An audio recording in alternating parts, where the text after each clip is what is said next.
That's almost 4:30. I said 4:30. Oh, they already it's 10 minutes before 22. In the next 10 minutes. Yeah, in the next 10 minutes. I'll tell them. Oh.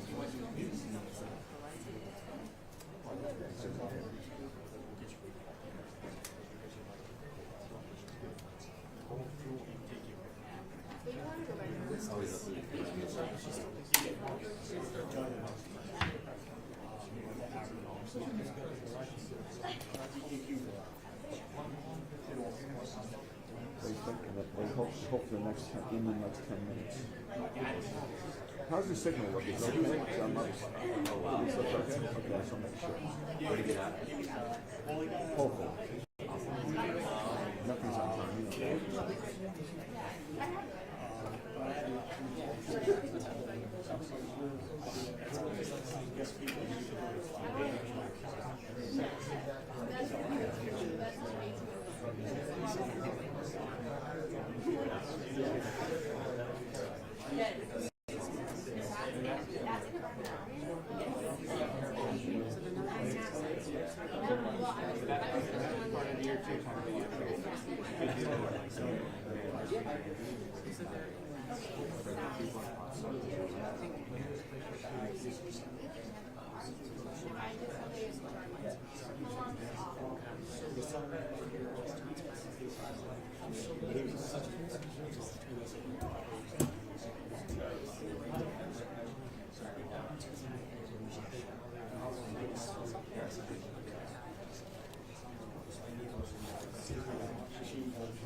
Speakers on.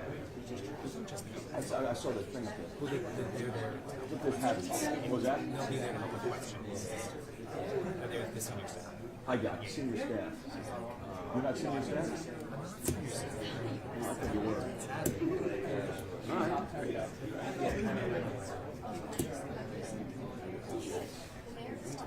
It was like statement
What was that?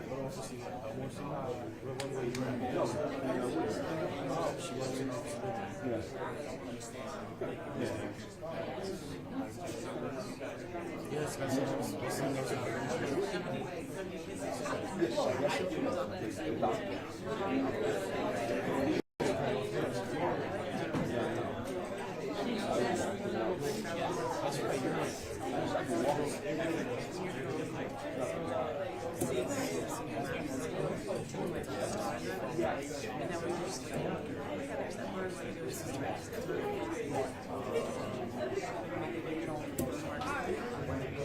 your other son in school? Miami. How about that? Cool. Can we help you? Yes.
I told you it would be. Was it yesterday I said it wasn't going to be at 3:30? I was writing that down one. And I'm right about this one, I think. I think it's Natalie's fault. I think it's her fault.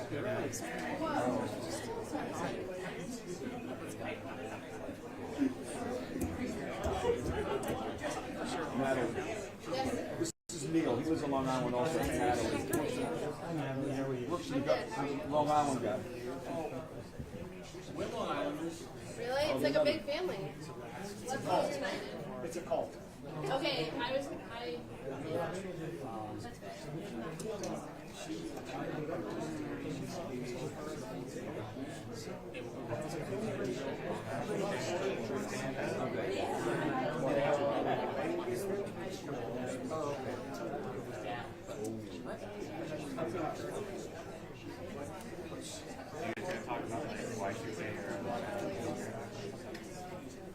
Where's your son? Graduating school this year. Yeah, Pennsylvania. He's doing good. He wanted to go to medical school. He's trying to sit out here and get a work somewhere and then get a medical school. And your son's an actor. Yeah, but my son's back. Is he moving to LA? No, he's going to Wilson. Oh, yes. Where? Still getting quiet. Still figuring it out. Where's he? He's going to stay in the Northeast. Oh, really? You know it has a great law school? I mean, seriously? Great Texas law school. You should look at this. Really good law school. All right, so just tell him. It's a really good law school. One of the best in the country. He gets to the school there, I would not say he's coming. I mean, big time lawyers come out there. That's been known forever. It's like a great law school. Tell him. So, yeah, but he's still acting. In fact, he's still super active. Figure while he's going to law school, we'll do the shoots and hits every day. He's doing great. He has a big audition. Yeah. He's got audition to play Bob Costas at 20 years old. Oh, cool. That's really good. Yeah. So big audition this afternoon. Bob Costas played So they get to play with young Bob Costas. Graduates in May. We're going down there tomorrow, actually, for his play. He's going to be in the Alcott this weekend. It's going to be a school play. Are you going down this weekend? Hopefully it's warmer. I know it's been cold. I look, unfortunately, it's going to get that much. No, it was 2 below in Oklahoma City last. I was in Buffalo for the last 5 days with -6.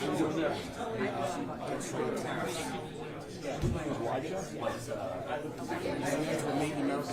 It's the only storm country where everything so if you wanted to consider it, What time was it like? Early morning?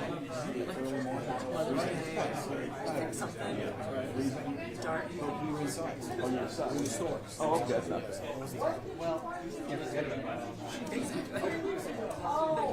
Okay. For that was a cabin. Alberta and Calgary. You had to fly out there? Left equipment in the country. When I fly, you know, when I could drive. Right, of course. You have an extra battery? An extra battery for what kind of business? No, I don't. I don't.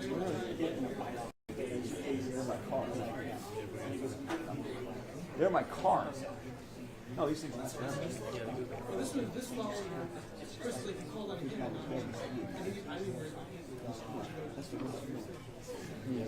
Like with these cameras, I would connect to this one. Never, I never do it. I don't need it.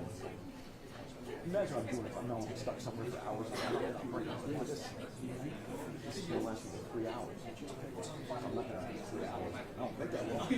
Maybe I will. He said 10 minutes. I said, we did the same thing. He said, no. It was 4. Not today.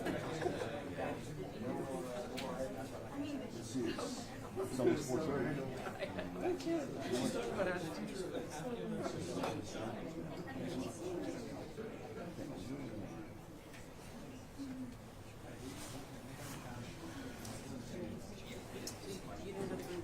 We're going to Calgary and Doing stories about tariffs and energy. oh, okay, yeah, right, right.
With Rod, I was here.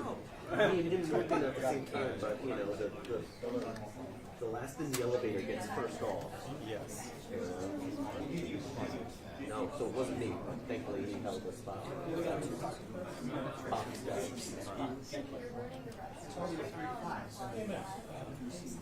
you guys buy those cats in pairs? Huh? You guys buy those cats in pairs? One hat. Pair it?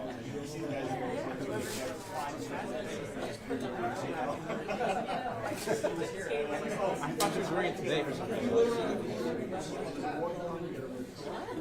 Alright, that's maybe she's wearing red, I don't know. Oh, yeah. Here we go. Stefan.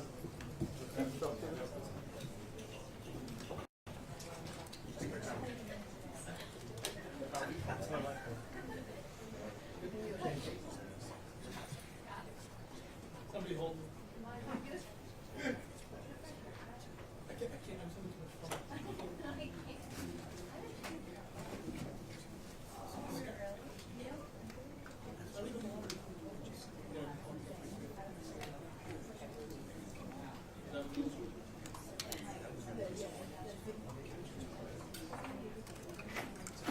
Hi, 2 minutes. It's nice to see you guys.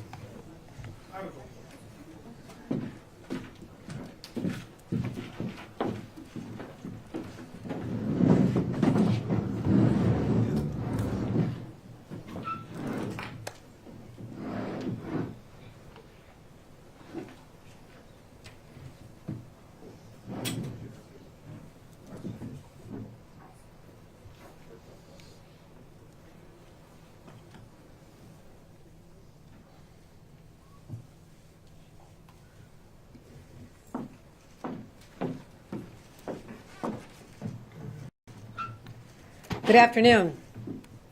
You may be aware that over 24 hours ago, I did not respond very well to the Trump administration posting a photo of the president attired like a king, as well as a message declaring that indeed he was the king.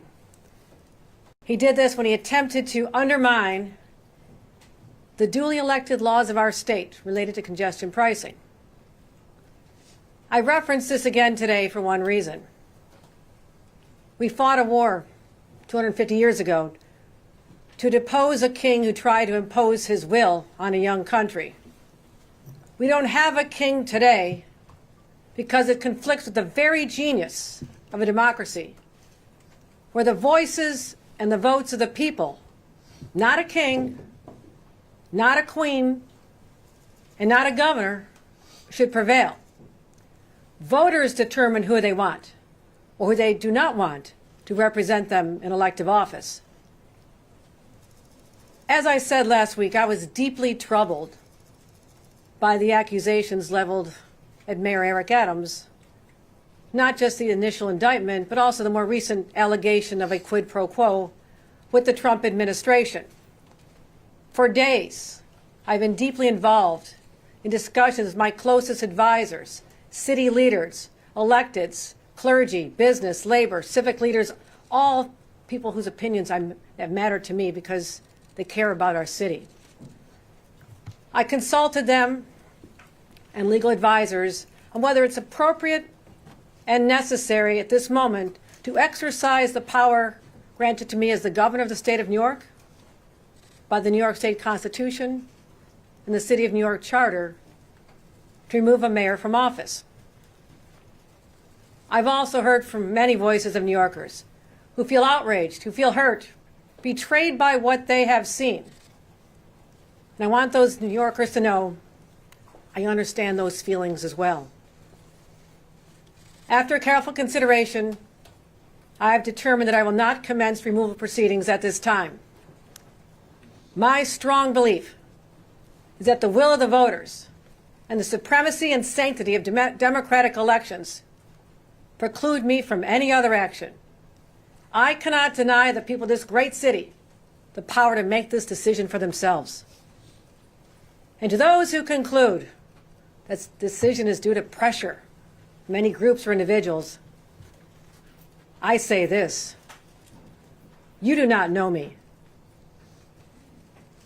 Constant pressure is what I deal with all day long, and it's absolutely no bearing on any decisions I make.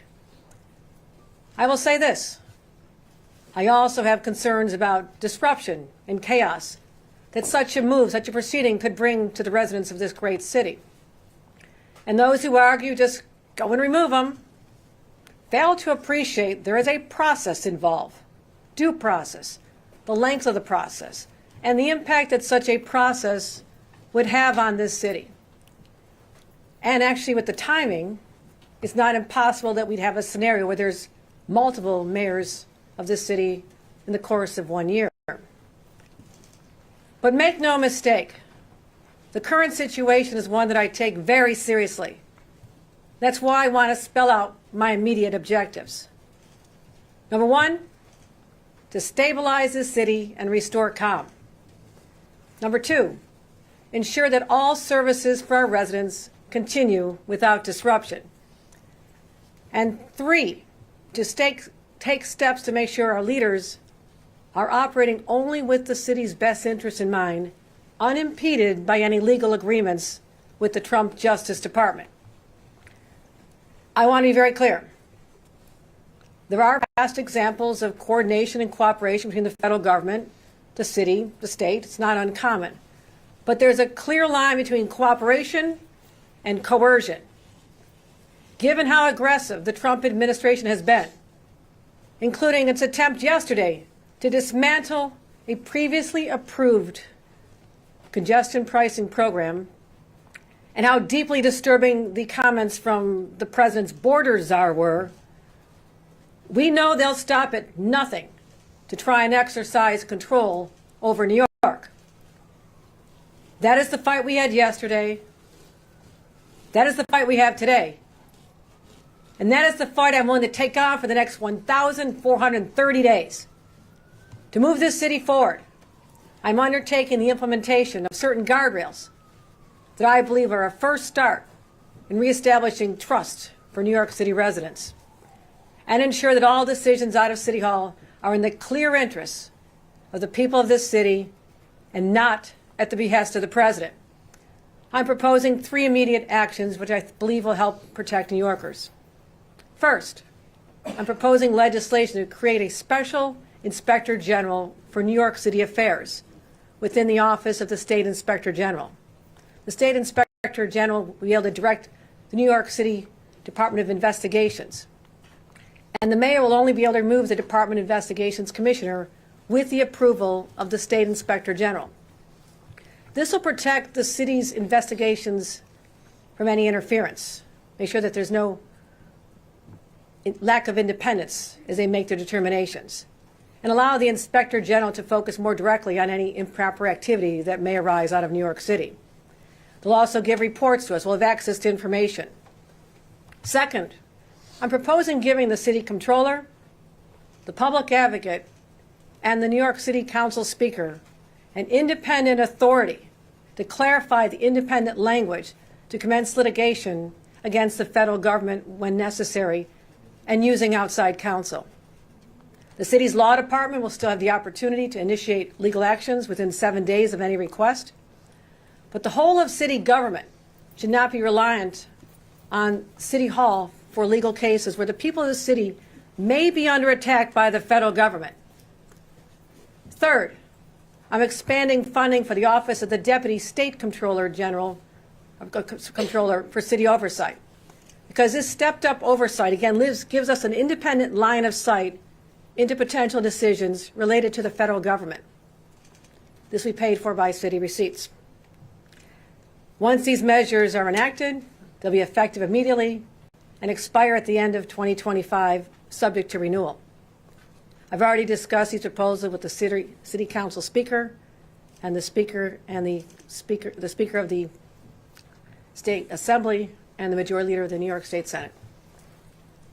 I also told the mayor that strong managers need to be identified to fill the roles of the deputy mayors before they become vacant, and that we in my administration, with strong relationships that we have, will work to accomplish that goal and do whatever he can to keep his key commissioners. I want to take a moment to put this all in context. New York is facing a grave threat from Washington. The Trump administration has said is already trying to use the legal jeopardy facing our mayor as leverage to squeeze and punish our city. The president's already trying to weaken our public transit system and undermine our state sovereignty. I call it the Trump revenge tour, and I have to stand in its way. Not surprising, he's taking out his anger and frustration over the 35 felony convictions he received here in the state of New York, taken out on our own New Yorkers. And as governor, I will be the vanguard against harm to our state and our people, and nothing will stand in our way. But once I have made a decision, I execute it, work hard to make it work. And my decision today did not come lightly, but the path forward for me is clear. I will retain the powers conferred upon me by the New York State Constitution, the City Charter, but it is my sincere hope that these dark days will pass, elections will occur, and the people of New York will decide who they trust to govern this extraordinary city. And we can remain laser focused and united against the storm clouds that are swirling 226 miles away in our nation's capital.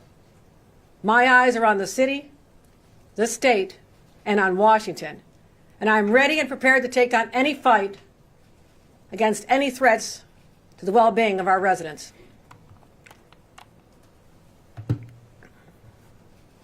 Any questions? Governor? Hold on. We're going to do this in an orderly way. Let's start right here in front. You talked about the will of the people. The will of the people gave you the power to remove Adams. It seems like a little bit of an awkward workaround to use the power that the people have already given you. So you're saying it's better to ignore the provisions in our Constitution that call for free and fair elections? Can you just walk that out for my listeners? No, we have elections in our country and in our state. It's what separates us out from places where they do actually have kings and dictators. This is something I take very seriously. And it is up to the voters of this great city to determine who they want to continue as their leader or bring in a new leader. It is up to them. That is a sacred right that they have, and I will not deny them that. Ben?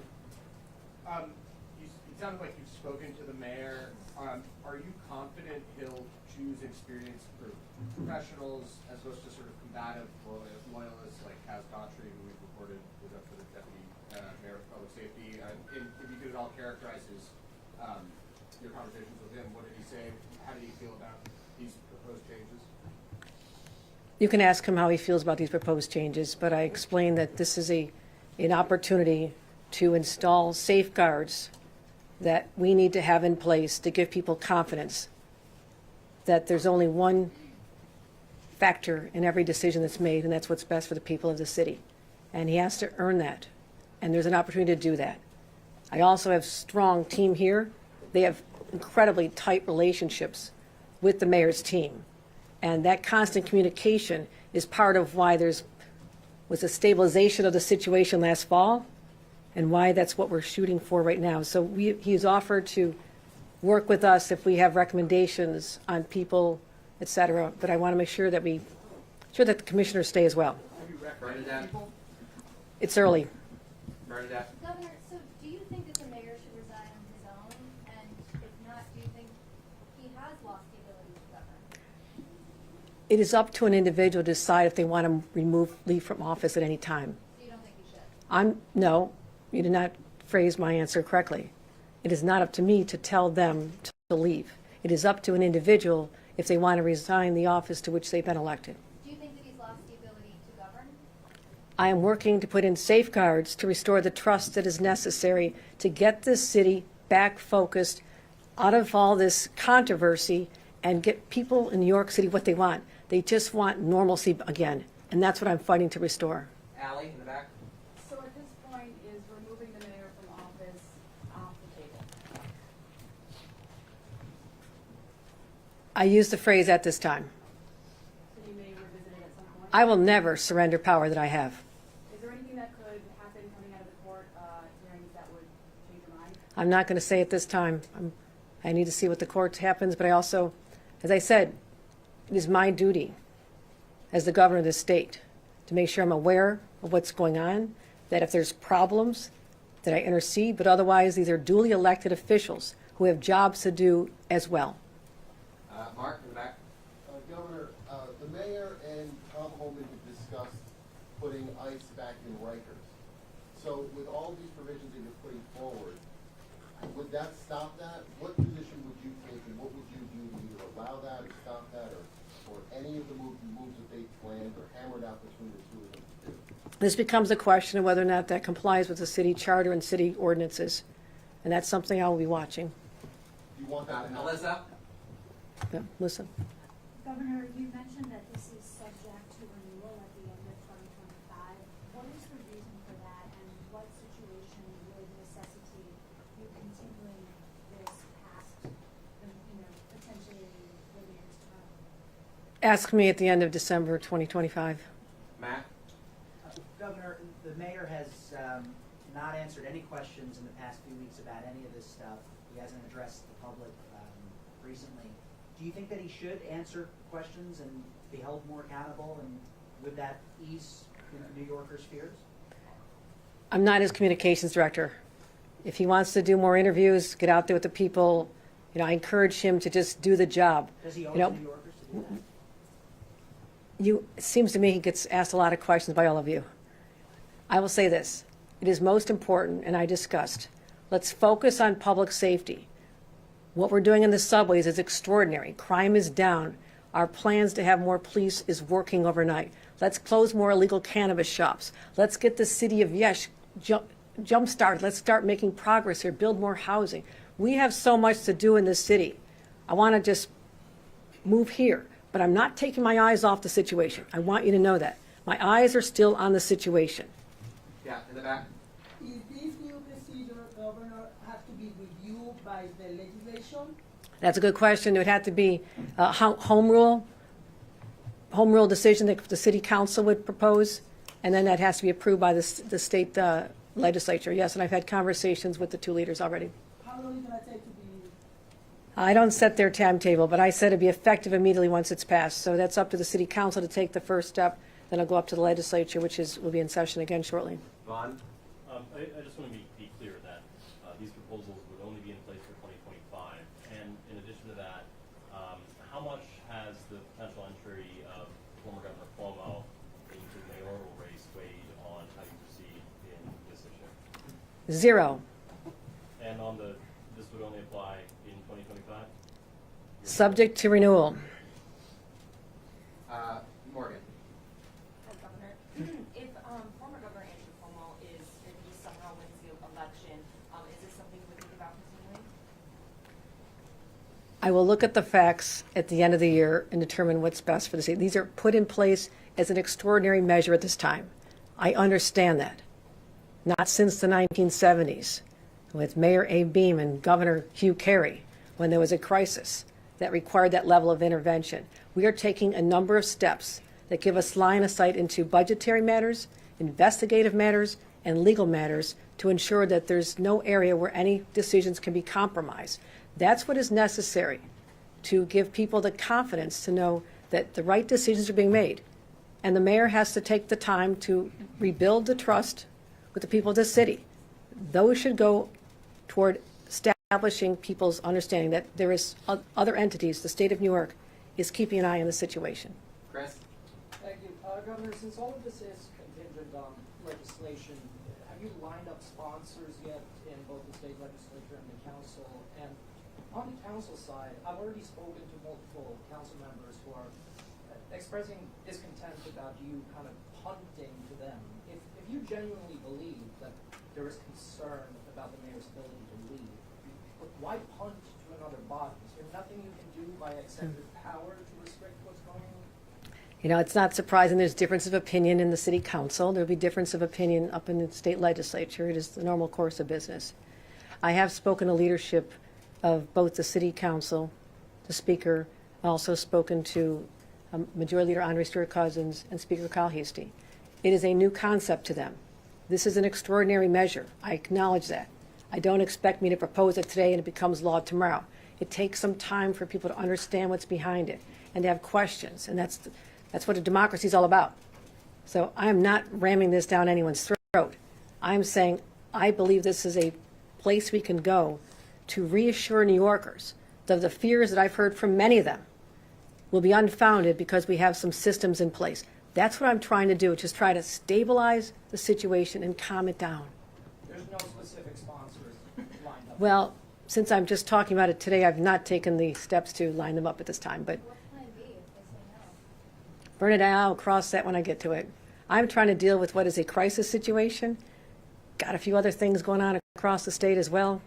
I'm just going to focus on this, and I need to be able to move on knowing that there's systems in place. But I will work hard to help them understand that this is not a power grab. I don't need to do this. I'm busy enough as governor, but I'm also not going to turn a blind eye to a situation that has put our city and our state in the national spotlight in a way that has been very negative. And I just want us to get back to a place where people feel confident again and we stop being talked about all over the national news channels. We have to get this situation under control. Rebecca? The council obviously is one issue. What is your sense of whether this will pass in the legislature? There's still two other bodies that need to take into account. And how long do you think this is going to take? We have a mayoral primary in June, and you've got the budget coming up as well. So what kind of timeline are we looking at? Now, I'd like to start the proceedings immediately and then start talking to the legislature about this. I'm not waiting till after any elections. There's a crisis of confidence now. These are steps to try and move past that, to put safeguards in place. I want to work with our legislators who I also believe would have the same objective of allowing the 8.3 million people who occupy this great city, let them have some peace of mind to know that we're moving on, but with our eyes on the situation. That's what's most important. And is there any concern that the mayor himself will try to veto a home rule message passed by the council? I believe the council would have the 2/3 vote if they wanted to. I mean, again, I'm at the home rule. When you asked about the legislature as well, we have a lot of deference to home rule requests. When I was in local government, I had to put in home rule requests. There's a lot of deference to that. That's our system of government here. But anybody else want to comment on home rule? Yeah, there are two ways for a home rule message to be enacted. One is with the mayor's sponsorship with 50%, a majority of the council. And if the mayor is not involved, then it's a 2/3 vote in the council. All right, last one, Gwen. You said earlier this week that you had serious concerns about the long-term future of the administration. Has Mayor Eric Adams done or said anything in the past week that has given you new confidence in his leadership?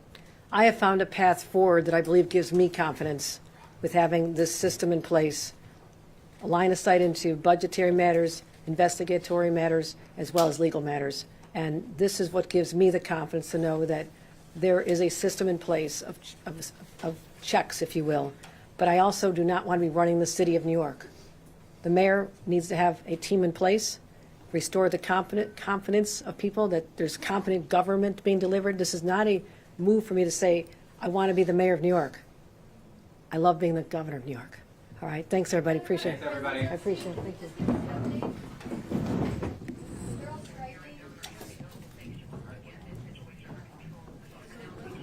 Governor, just upstate, I mean, you've already gone in. Yep. You know, in some cases, some of these upstate residents, they don't have bars coming into chaos this drive. No, we are. What's your message? What are you going to do about it? No, we are taking very strong steps to shut down what is basically a wildcat strike.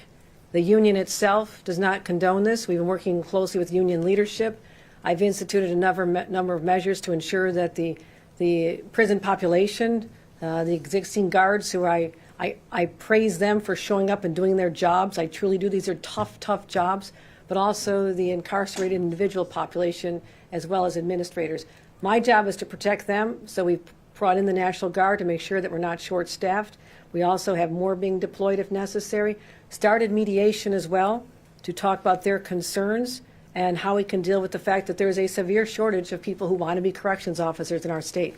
That is a statement of fact, and that has become very challenging for us. So, we want to, as soon as we get this under control, it'll be restored, but I'll let the Commissioner Bray? So once we believe that the situation is under control, we are already in conversations with several different facilities and their local representatives about returning to work. We are hoping to see that continue through this afternoon and this evening. But we do have National Guard in place, but until we have our full contingent of correction officers, visitation will be suspended until we are sure that it is safe for both the visitors, the incarcerated individuals, and the correction officers. Thanks, everybody.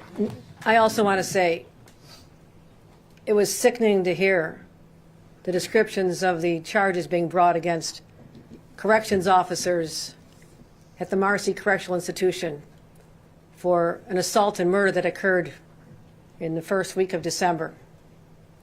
I went to the site. I was in the room where the murders and attacks occurred. It was shocking to know that this had gone on. And if it wasn't for some body cameras, who knows if we would have known about it. At the time, began suspension and termination proceedings against these individuals. I also called for a complete culture study to find out what's going on. We're bringing in outside experts from other states. We also made sure that there's body cameras that cannot be turned off. But I want to thank the special prosecutor, deputized by the Attorney General, the Onondaga District Attorney, for the thoughtful approach he took to this. It was lengthy.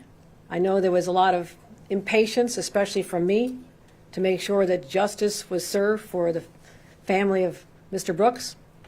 But today will hopefully be a chapter restoring the faith of people, that when people cross the line, when people engage in such horrific acts, that there are severe consequences.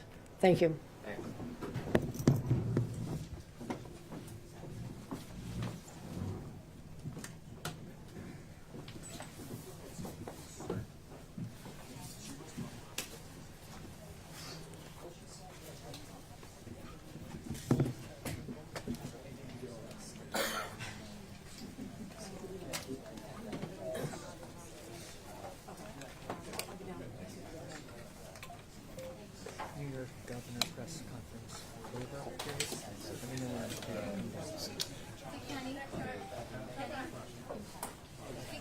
Yeah. We're gonna do a check right here. Go for it. Unplug everybody? Yeah, go for it. All that? Clark? Okay, great. Great job.